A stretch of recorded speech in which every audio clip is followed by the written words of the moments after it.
բայց մենք դատում ենք նրանով, որ մահացել է, դատում ենք նրանով, որ այս մարդը հերոսական ճանապարհ է անցել։ Հիմա այս մարդու որդին այդպիսին է, տեսեք, անգամ այդպիսի բարձր գիտակցություն ունեցող Խաչիկ Մանուկյանը չհասկացա, որ ինքը գործ ունի թշնամու հետ։ Այս մարդը թշնամի է կոնկրետ։ Այս մարդը ում ձեռքը որ բռնել է, ինքը ասել է քո որդին հանուն ոչնչի է մահացել, Խաչիկ Մանուկյանը։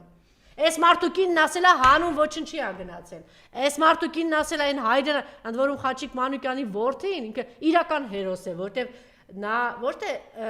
արդեն գիտակցաբար է գնացել։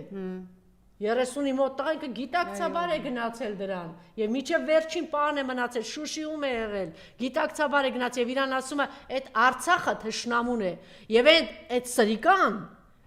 ինչ անում Արգիշտի Մեխակյանը ձեռքա սեղմում դրան եւ գնում այդ թիմի համար ու դուռ ու դարպասը բացում ասում է թշնամի արի թշնամի